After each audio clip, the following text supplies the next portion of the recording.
2.5 million years ago, the most vulnerable creatures on Earth walked straight into a world designed to kill them.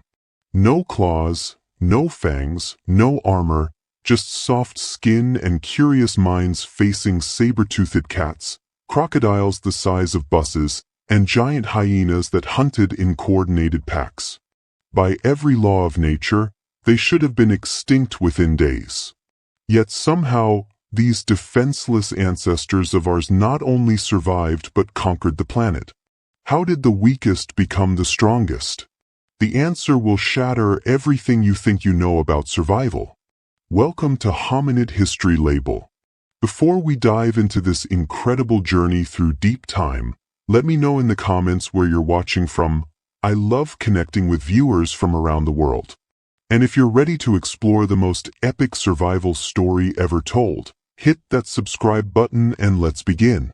Close your eyes and imagine stepping through a doorway that exists beyond time itself. We're traveling back, far beyond anything you might recognize as human civilization, to a moment 2.5 million years ago when the world belonged to giants and our ancestors were nothing more than walking meals. Picture East Africa, but not the Africa of today's documentaries. This is a land where rivers carved through landscapes that are now desert, where the air hung thick with humidity and danger. Massive saber-toothed cats prowled through grasslands that stretched endlessly toward distant volcanoes. These weren't the elegant big cats you've seen in nature films. These were meganterian, predators built like living daggers, with canine teeth longer than your fingers and the single-minded purpose of turning anything that moved into their next meal. At the water's edge, crocodiles the size of city buses waited with prehistoric patience. Crocodylus anthropophagus, the man-eating crocodile, could snap a tree trunk in half without effort. Giant hyenas, twice the size of their modern descendants, roamed in coordinated packs that could bring down prey as large as elephants. Overhead, eagles soared with wingspans that could cast shadows over entire clearings, their talons sharp enough to pierce bone. This was a world designed to kill anything that dared to be weak. And then, moving through this theater of monsters, came the most unlikely survivors imaginable. Standing barely 4 feet tall, weighing perhaps 60 pounds soaking wet, our ancestors walked upright across the most dangerous landscape Earth had ever known. Look at them closely, no claws extending from their fingertips, no fangs glinting in their mouths, no armor plating their vulnerable skin. They possessed no natural weapons whatsoever. By every law of survival that governed this brutal world, they should have been extinct within a single generation. A cheetah could run 70 miles per hour across the savanna. Our ancestors, pushing themselves to their absolute limit, might manage 12 miles per hour on flat ground. A lion's jaw could crush bone with over 2,000 pounds of force. These early hominids couldn't crack open a walnut without finding a rock to help them. While other creatures came equipped with built-in weapons and defenses, our ancestors arrived at the survival game essentially naked. Yet somehow, impossibly, they not only survived but began to thrive. The secret began with something so fundamental that we almost overlook its revolutionary nature. They refused to face this hostile world alone. While every other species relied on individual strength, speed, or ferocity, our ancestors discovered the power of the collective mind. When one pair of eyes missed the leopard crouched in the acacia tree, 20 pairs of eyes working together would spot the danger. When one individual lacked the strength to drive off a scavenger, a coordinated group could claim resources that would have been impossible for any single creature to secure. But even this wasn't enough to explain their survival in a landscape where death stalked every water source and lurked behind every boulder. Scattered across the archaeological sites of East Africa, researchers have uncovered evidence that tells a more complex and fascinating story.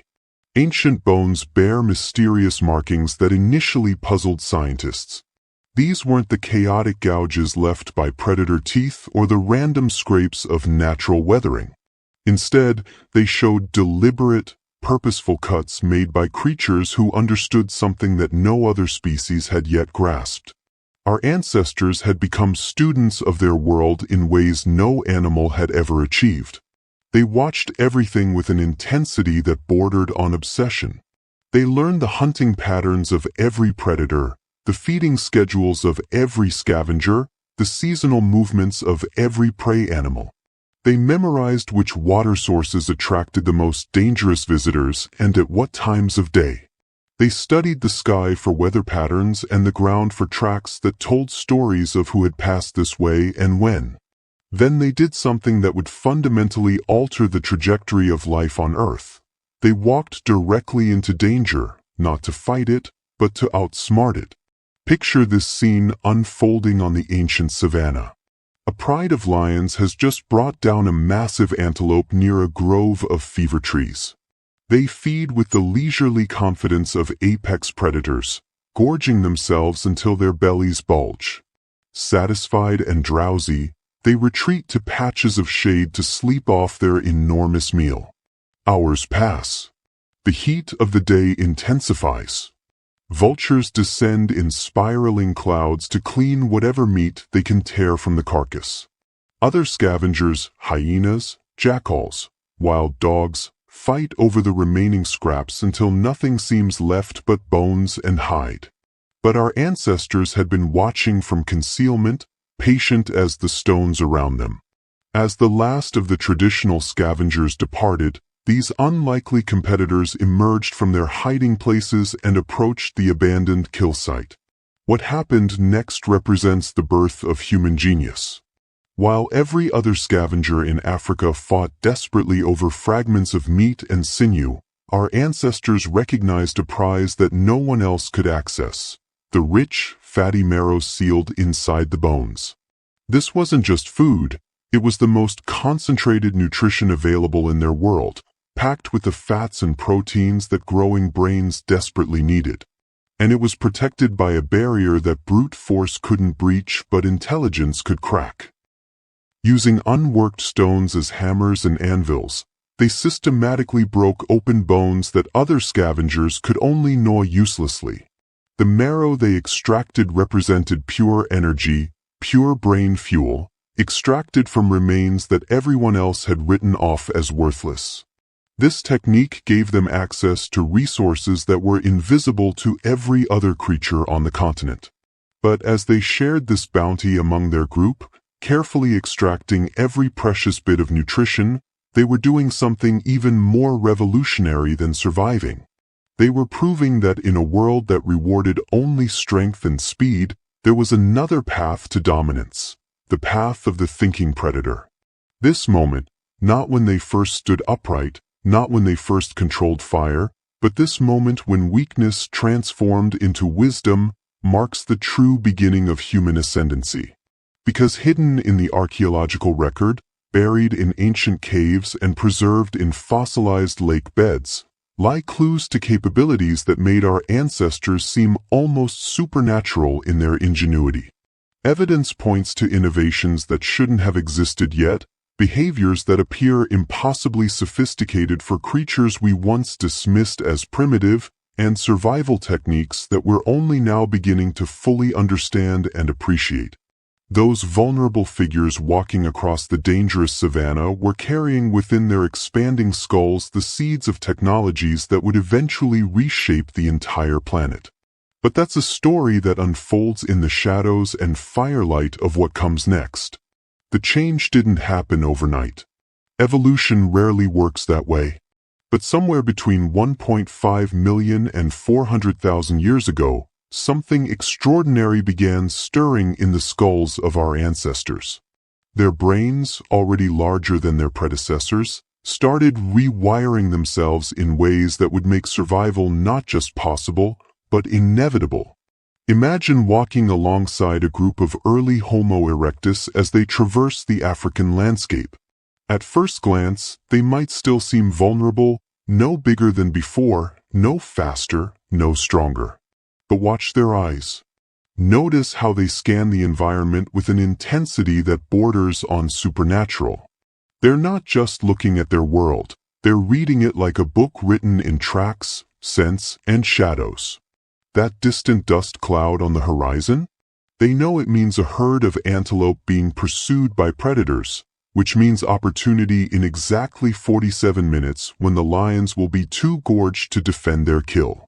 That particular bird call echoing from the acacia grove? It's the alarm cry that means leopard, not eagle, which changes everything about how they'll approach the water source hidden beyond those trees. This was pattern recognition elevated to an art form. While other animals responded to immediate threats and opportunities, our ancestors had developed something revolutionary, the ability to think in 4 dimensions, with time itself becoming a tool for survival. They didn't just react to their environment, they predicted it, manipulated it, and turned its own rhythms against the very predators that should have eliminated them. But their greatest breakthrough was still coming. Picture a night 800,000 years ago, somewhere in the highlands of East Africa. A violent thunderstorm splits the darkness, and lightning strikes a dead tree near where our ancestors have taken shelter in a rocky outcropping. The tree explodes into flames that dance and crackle in the wind. Every instinct screams at them to run. Fire means death. Fire means destruction. Fire consumes everything it touches. But one individual, perhaps driven by desperation or inspired by something we might call genius, makes a choice that will echo through history. Instead of fleeing, they approach the flames. Not to worship them, not to fear them, but to understand them. This moment represents one of the most profound turning points in the story of life on Earth. Because once our ancestors learned to control fire, they stopped being prey and became something entirely new. Fire extended their day beyond the dangerous hours of dusk when most predators hunted. Fire created the first truly safe spaces, circles of light and heat that no saber-toothed cat would dare to breach. Fire allowed them to cook meat, making nutrition more accessible and digestible, feeding their growing brains even more efficiently. But perhaps most importantly, fire made them visible to each other in the darkness. Around those flickering flames, something unprecedented began to happen. They started to communicate in ways that went far beyond the simple warning calls and social grunts of other primates. They began to share knowledge, where the best hunting grounds lay, which plants were safe to eat, how to predict weather patterns, when the great migrations would begin. These fireside gatherings became humanity's first universities, where survival techniques were refined and passed down through generations. An innovation that took one individual a lifetime to develop could now be taught to an entire group in a single evening. Yet even before they mastered fire, our ancestors were developing technologies that left no trace in the archaeological record but were perhaps more important than any stone tool ever discovered. These were behavioral technologies, coordinated hunting strategies that turned their weakness into strength. Watch them work together to drive a massive antelope toward a cliff edge. This isn't the chaotic mobbing behavior of pack hunters. This is choreographed, strategic, requiring each individual to play a specific role with precise timing. Some members of the group position themselves along the animal's flanks, others cut off escape routes, while still others wait at the crucial bottleneck where the cliff makes retreat impossible. The antelope, 10 times stronger than any individual human, finds itself outmaneuvered by creatures it could easily kill one-on-one. This is intelligence overcoming raw physical power through pure tactical superiority. They learned to weaponize their environment in ways that still take our breath away. Natural barriers became killing grounds. Seasonal rivers became traps. Even the behavior of other predators became tools in their expanding arsenal. They would deliberately disturb sleeping lions to drive them toward herds of prey, then follow at a safe distance to scavenge from the chaos they had orchestrated. But perhaps their most ingenious innovation was learning to become the ultimate opportunists. While other scavengers competed directly with each other over scraps, our ancestors discovered timing. They studied the feeding schedules of every predator in their territory with the dedication of modern scientists. They knew that lions preferred to hunt just after dusk, that leopards were most active in the hours before dawn, that hyenas scavenged most aggressively during the hottest part of the day when other predators sought shade. This knowledge allowed them to arrive at kill sites with perfect timing, after the primary predators had fed and departed, but before the bones were picked completely clean. They became masters of the overlooked resource, the abandoned opportunity, the forgotten prize. Using unmodified stones as hammers, sharpened sticks as levers, and bones from previous meals as tools, they systematically extracted nutrition that other scavengers couldn't reach. They learned which bones contained the richest marrow, how to crack them most efficiently, and how to process every scrap of value from a carcass that others had dismissed as worthless. Their brains rewarded this innovation by growing larger still, creating a feedback loop that accelerated their intellectual development. Better nutrition supported bigger brains, which developed more sophisticated survival strategies, which provided access to even better nutrition. Within a few 100,000 years, they had become the most successful large mammals in Africa. Yet they remained physically vulnerable, still lacking natural weapons, still dependent on their wits rather than their strength. The great predators continued to rule the landscape through fear and force. But increasingly, our ancestors were writing the rules of a different game entirely, a game where intelligence trumped muscle, where cooperation overcame competition, and where the ability to think beyond the present moment was worth more than all the claws and fangs in the world. The foundation for something unprecedented was being laid, one innovation at a time, around fires that pushed back the ancient darkness and revealed possibilities that would reshape the entire planet. The transformation wasn't visible at first. If you could travel back 400,000 years ago and observe our ancestors around their fires, they might still look remarkably similar to the vulnerable creatures who had first learned to crack bones for marrow. Same small stature, same lack of natural weapons, same apparent fragility in a world designed to destroy the weak. But something profound had changed inside their skulls. The constant pressure of survival without weapons had forged neural pathways that no other species possessed. Every day spent outsmarting predators, every successful hunt achieved through cunning rather than strength, every innovation born from desperate necessity had been carving new channels in their expanding brains. They were developing something that would prove more lethal than any saber tooth, more powerful than any crushing jaw. The ability to see solutions where others saw only problems. This cognitive revolution didn't announce itself with fanfare. It emerged quietly, in small moments of breathtaking ingenuity scattered across the archaeological record. A fossilized antler shows careful modification to create a digging tool.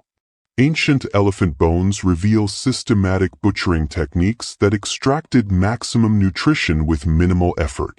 Stone arrangements suggest sophisticated understanding of leverage and physics that shouldn't have existed for hundreds of thousands of years. But the real evidence lies deeper, embedded in behaviors that leave no fossil trace but transformed everything. Watch them now as they plan a hunt that will unfold over 3 days and cover 50 miles of territory. This isn't opportunistic scavenging anymore. This is strategic thinking that requires holding complex scenarios in their minds, coordinating the actions of dozens of individuals, and adapting to changing circumstances in real time. They've learned to think like generals commanding an army, except their battlefield is the entire ecosystem and their weapons are pure intellect. The social structures that had begun around those first controlled fires were evolving into something unprecedented in the natural world. Division of labor emerged naturally from their survival challenges. The individuals with the sharpest eyes became scouts and trackers. Those with the steadiest hands specialized in tool preparation and bone processing. The ones who could best read weather patterns and animal behavior became the planners and decision-makers.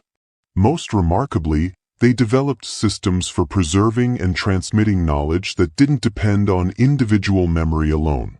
Complex information began to be encoded in stories, songs, and rituals that could survive the death of their creators. A hunter's lifetime of experience tracking elephants could be compressed into memorable verses that would teach future generations where the herds migrated, when they were most vulnerable, and how to approach them safely. These weren't primitive superstitions, they were sophisticated information storage systems disguised as culture. The archaeological evidence tells a story that becomes more astonishing with each discovery. Recent excavations have uncovered hearths arranged in patterns that suggest communal food preparation on a massive scale. Tool caches positioned strategically across vast territories indicate forward planning that span seasons. Bone fragments show evidence of systematic processing techniques that maximized every possible resource from a single kill. But perhaps most telling of all are the cut marks on ancient bones.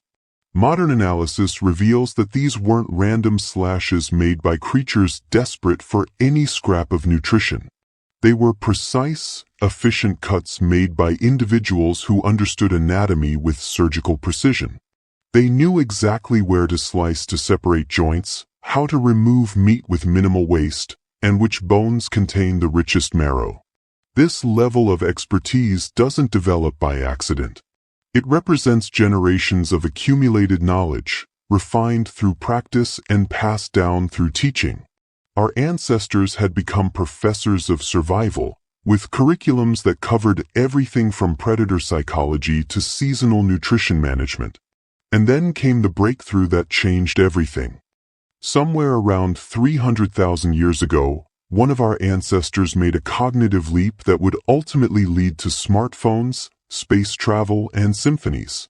They realized that the same intelligence they used to survive could be turned toward creating tools that made survival easier. The first deliberately shaped stone tools weren't just functional objects, they were crystallized thoughts. Each carefully struck flake represented a level of abstract thinking that required visualizing the finished product before beginning the work. They had to understand force, angle, and material properties in ways that transformed them from tool users into tool makers. But even more revolutionary was what happened next. They began to see tools everywhere. A straight branch became a spear shaft. A sharp stone became a cutting edge. Animal sinew became rope. The bones of their prey became handles, scrapers, and digging implements. Their environment transformed from a landscape of threats into a hardware store of infinite possibilities. This shift in perception represents the birth of technology as we understand it today. They weren't just adapting to their environment anymore, they were adapting their environment to serve their needs. The success of this approach becomes clear when you trace the archaeological timeline. These weaponless survivors didn't just persist, they exploded across continents. From their origins in Africa, they spread to every corner of the planet, carrying their invisible arsenal of behavioral technologies into environments no primate had ever conquered before. The frozen tundra of Ice Age Europe, the desert highlands of Asia, the dense rainforests of Southeast Asia. Environments that should have been impossible for creatures with no natural defenses became simply new puzzles to be solved through intelligence and cooperation. Each new challenge they encountered only made them more formidable. Each harsh environment they conquered expanded their toolkit of survival strategies. They learned to hunt woolly mammoths by driving them into carefully constructed pits. They discovered how to extract calories from plants that other animals couldn't digest. They developed clothing, shelter, and food storage techniques that allowed them to thrive in conditions that would have killed any other tropical species. The ultimate irony of their story becomes clear when you consider where it led. These creatures, who began as the most vulnerable large mammals on Earth, eventually became so successful at survival that they had to invent new challenges for themselves. They built cities, created art, developed philosophy, and reached for the stars, not because survival demanded it, but because the cognitive tools they had developed for staying alive were too powerful to be contained by simple necessity. Standing in a modern city, surrounded by the technological marvels that define our civilization, it's easy to forget that everything around us traces back to those desperate moments on the African savanna when our ancestors first learned to crack bones for marrow. Every skyscraper, every computer, every piece of music represents a continuation of the same creative problem-solving that kept them alive when they had nothing but their wits to protect them. The greatest weapon our species ever developed wasn't made of stone or metal or fire. It was the recognition that intelligence, applied creatively and shared generously, could overcome any obstacle the universe might present. And in learning that lesson, these weaponless wanderers didn't just survive, they inherited the earth. If this journey through our ancestors' incredible survival story blew your mind, smash that like button. It really helps the channel reach more curious minds like yours. And here's the thing, we've barely scratched the surface of humanity's most fascinating mysteries. What other prehistoric secrets are waiting to be uncovered? How did these early humans first discover fire? What happened when they encountered other human species like Neanderthals? Subscribe and hit the notification bell because next week, we're diving into the lost world of the Ice Age, where our ancestors faced their greatest challenge yet, surviving in a frozen wasteland that would have killed modern humans in hours. Trust me, you won't want to miss what they did to conquer the ice. Drop a comment below. What part of this survival story surprised you the most? Were you shocked by how they outsmarted massive predators, or amazed by their bone-cracking innovation? I read every single comment, and your questions often inspire future episodes. Thanks for joining me on this incredible journey through time, and I'll see you in the next one.